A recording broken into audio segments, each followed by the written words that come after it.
Okay, the applications with E and natural log. The easiest way to work this problem is to consider what they're asking you to do just from a numeric standpoint. If I look at the left hand of each of these, on this particular interval that they're suggesting, the left-hand side says that I would need e to the 0. And that's true for both of these. And since e to the 0 is not 0, it would not have gone away. I don't actually have that term here. So there's no way that these are correct.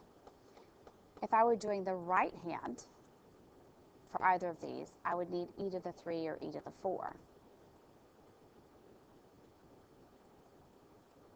Well, I definitely don't have e to the 4. Okay, for the next one's a little bit trickier. I would do a midpoint with 4 subintervals. I would be 0 to 1 to 2 to 3 to 4. The midpoint would actually need e to the half, 3 halves, etc. So that's definitely not correct. That leaves us with only c. So if we think about what we would have, 3 subintervals from 0 to 3, 0 to 1 to 2 to 3, using the right-hand side would be e to the 1, e to the 2, and e to the 3. So that is the correct answer. Okay, the next problem is the definition of the derivative. So this is asking us, what's the function? F of x is e to the x, and we're evaluating this at x equals 4. So remember, the way that we look at this is that we're looking for the top part, the f of x plus h, minus f of x. It's not usually best to use the minus part in case that has been distributed, so you really want to look at the first term and pretend the top part is all just x, because h would be 0, so we can kind of ignore that h. Okay, so we have e to the x, when x that's being plugged in up here is the 4. So this is asking us to take the derivative, not substitute into the function. So we need to take the derivative and then substitute in the 4. So the answer is B. Okay, remember, when e is not inside of something else, then the only inside part is the x cubed. So then the du is going to be 3x squared dx. So I'm going to have 1/3 du is x squared dx. So that makes this 1/3 e to the u du. So it comes out as 1/3 e to the u plus c, or 1/3 e to the x cubed plus c, which is A. Okay, the next question, remember the first thing you do is try to substitute in. Now these h going to 0 ones, we don't tend to have to do that, but we're going to substitute in because we know that's the derivative. But we're going to substitute in here. We get e to the 0 minus 1 over e to the 0 minus 1, which is not 1. It's 1 minus 1 over 1 minus 1, 0 over 0. That means we have to do L'Hopital. So we have the limit as x approaches 0, 2e to the 2x, and 1e to the x. So remember, L'Hopital is the only time that you don't have to do the quotient rule. Now we can simplify this or plug in. I think plugging in usually is easier. So now I have 2 times 1 over 1, so just 2.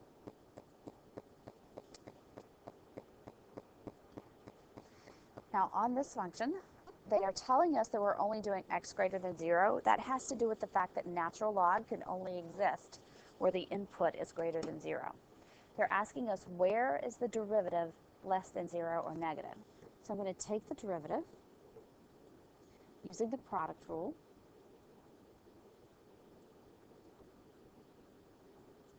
Okay, so we have the derivative of x, hold the natural log, hold the x, derivative of natural log. So we have natural log of x plus 1. So if we set this equal to 0, that means that natural log of x has to be -1. And remember, e comes along and gets rid of natural log, so that x would be e to the -1, or 1 over e. Now what's really important is that you remember our domain restriction here. So that means that I can't have anything where x would be negative. So I'm going to start with 0 as an open circle, because I'm not allowed to have x equal to 0. And really I have 1 over e. So it's not negative e, it's 1 over e. So if I substitute into this, remember what I said about e and pi? Pi is a little bigger than 3, e is a little smaller than 3. So if I wanted to do something like 1/4, and then I could do 1, which is nice. Okay, so on here we're going to substitute into the derivative. So this was our derivative. Okay. So we want to know on here whether or not the derivative is positive or negative. So if I were to substitute in 1 into my natural log, I would get the natural log of 1 plus 1. Well, natural log of 1, remember, is 0, so this is positive. For the next part, if I subbed in natural log of 1/4, natural log of 1/4 plus 1, remember, is the natural log of 1 minus the natural log of 4 plus 1. So we have 0 for this part, and it's negative natural log of 4 plus 1. That's a negative value. So the function has a negative derivative between 0 and 1 over e. So the correct answer is A. Okay, for this one, you need to adjust. It's not set up exactly like the definition of the derivative, so we're going to have to use exponential rules. Exponential rules such as x squared times x cubed becomes x to the 5th. So I could really rewrite this as e to the x times e to the h minus e to the x, and technically this is over e to the h, like so. So I could factor out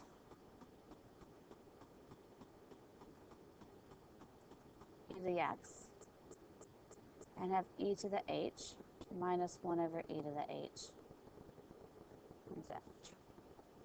Now what's really cool about this problem is notice what the variable input is. We have a variable input of h. That means for this problem, x is never changing. H is changing, x is never changing. That means I can actually factor e to the x out. Because technically for this problem, that's a constant. And so I have e to the h minus e to the negative h over h.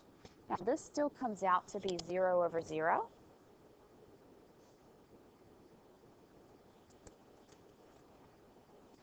However, I can now do L'Hopital. So I have e to the x,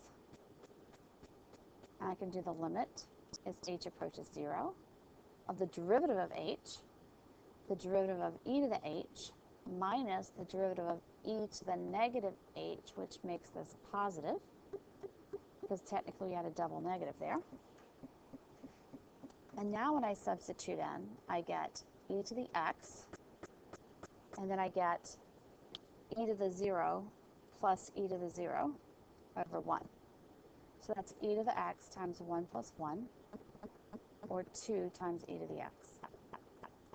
Answer C. Okay.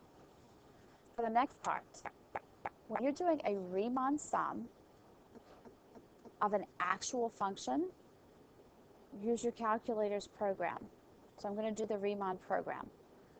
I'm going to have to put my y1 as 4 plus natural log of x. The left bound that I'm going to put in is 1. The right bound that I enter will be 2.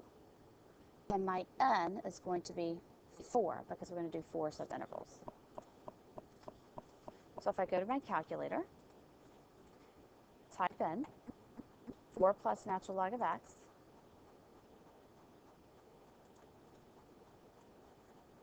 okay, quit, Go to Program, Riemann. Did I enter the function? Yes, I did. Do I want pictures? No, don't really need them. Left endpoint, 1. Right endpoint, 2. We are choosing to do the midpoint Riemann. So I'm going to choose midpoint, which is number 4. And the number of subintervals is also 4. So I get my answer directly from the calculator, B. So be careful on questions like this. Most common mistakes that I see are that people read this problem and instantly use their calculator to just get the exact value. The exact value is not the correct answer because it's not what they asked you to do. You have to do what the problem asks of you. So if I now press enter and choose to quit, and I were to actually do the integral from 1 to 2, that's probably a distractor answer. So if I integrate the same function that I typed in from 1 to 2, I get 4.386. Okay, so it would be close, but a lot of times that is the distractor, so you don't want to do the exact value. But notice we actually have a pretty good approximation with this one. That's because we're going across an interval of 1 4 times, so we're really counting by a fourth.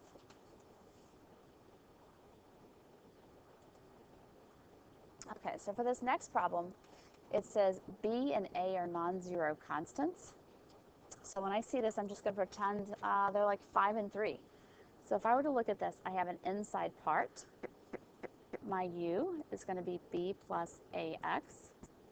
My DU is the derivative of a constant, which is 0, plus the derivative of a constant times x. So pretend it's 3x. The derivative of 3x would be 3, so the derivative of ax is just a, and then dx. So we have 1 over a du equals 1 dx. So in my problem, I actually have 1 over a du over the cube root of u squared. But I wouldn't want to work it that way. I want to use the power rule because only do natural log when there's a first power on the bottom, just a plain 1.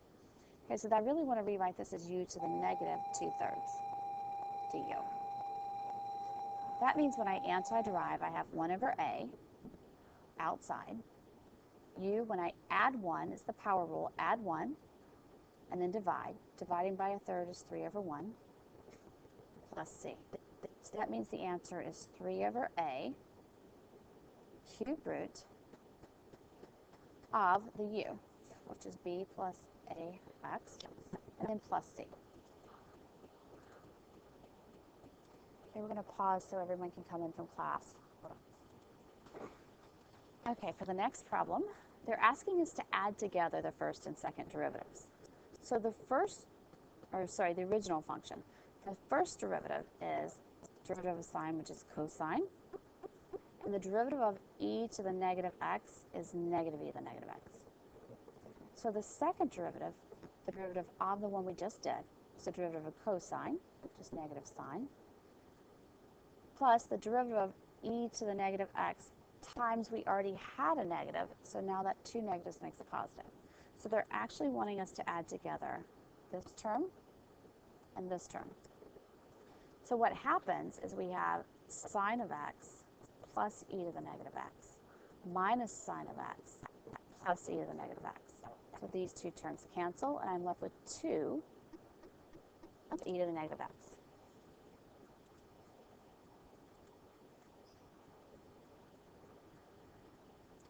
Okay, for number 10, I would actually put these together rather than trying to do this all in pieces. So we actually have half of e to the x minus half of e to the negative x plus 5/8 of e to the x plus 5/8 of e to the negative x. So my y function, putting together the common terms, is 9/8 e to the x plus 1/8 e to the negative x.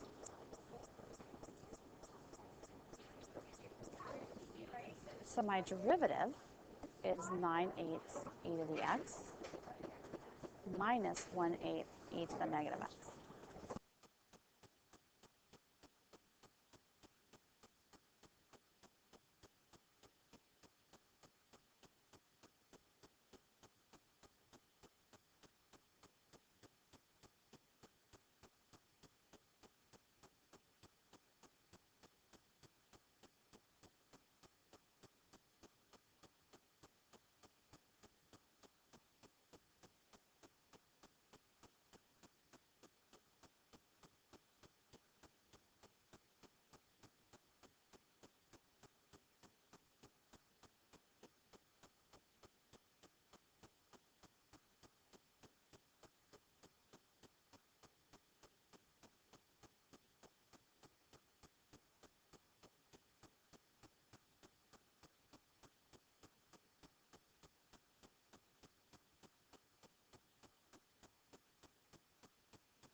Okay, to do our sketch on the axes provided on this interval, I'm going to use the values that we have from this to plot the points first.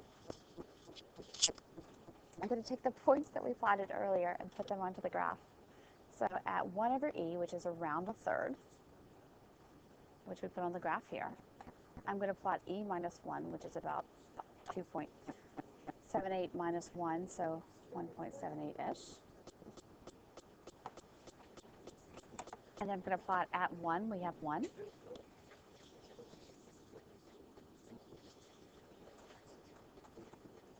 And at e, which is about 2.78, I have 1 plus about a third, so at e we have 1 and approximately a third, so it is a sketch because we can't get perfect values of those without a calculator.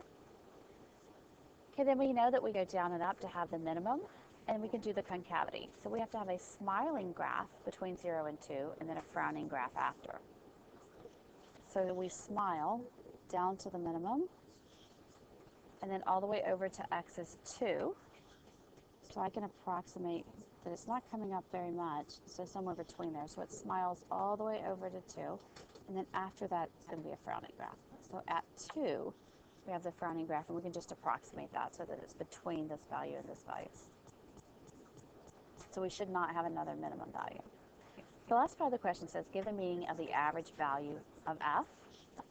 So remember we said that doing this over this particular interval, the average value of f is 1 over e minus 1 over e times the integral of f of x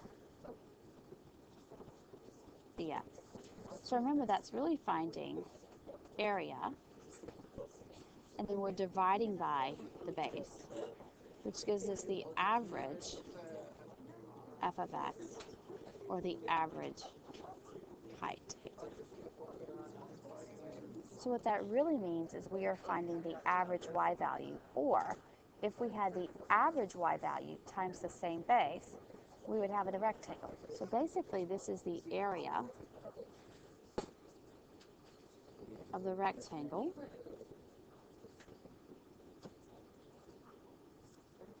with the base e minus 1 over e, or the difference in the x's, times the average height,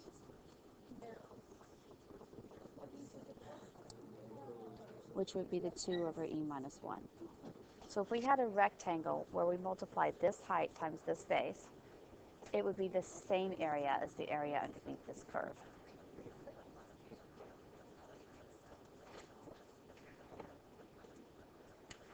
Okay, so I believe we're on our last problem. So it's a calculator problem.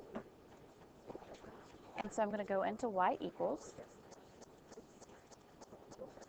type in 1,000, parentheses, 25 plus x e to the negative x over 20. Looks like I left my x off, so I'm going to go back and insert that x. Here. My window is 0 to 100, and then I will zoom 0.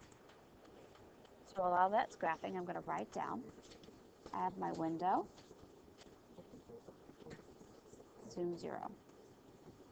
Okay, now if I'm looking for the largest and smallest number of bacteria during that interval, that really means I'm finding the maximum and the minimum.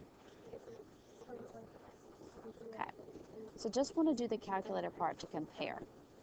Okay, so now on here, that means for part A, I need the derivative, which is hold the 1,000, because that's just a constant, and the derivative of the inside is derivative of t, keep the e, plus keep the t. The derivative of the e is negative 1 over 20, e to the negative 1 over 20 t.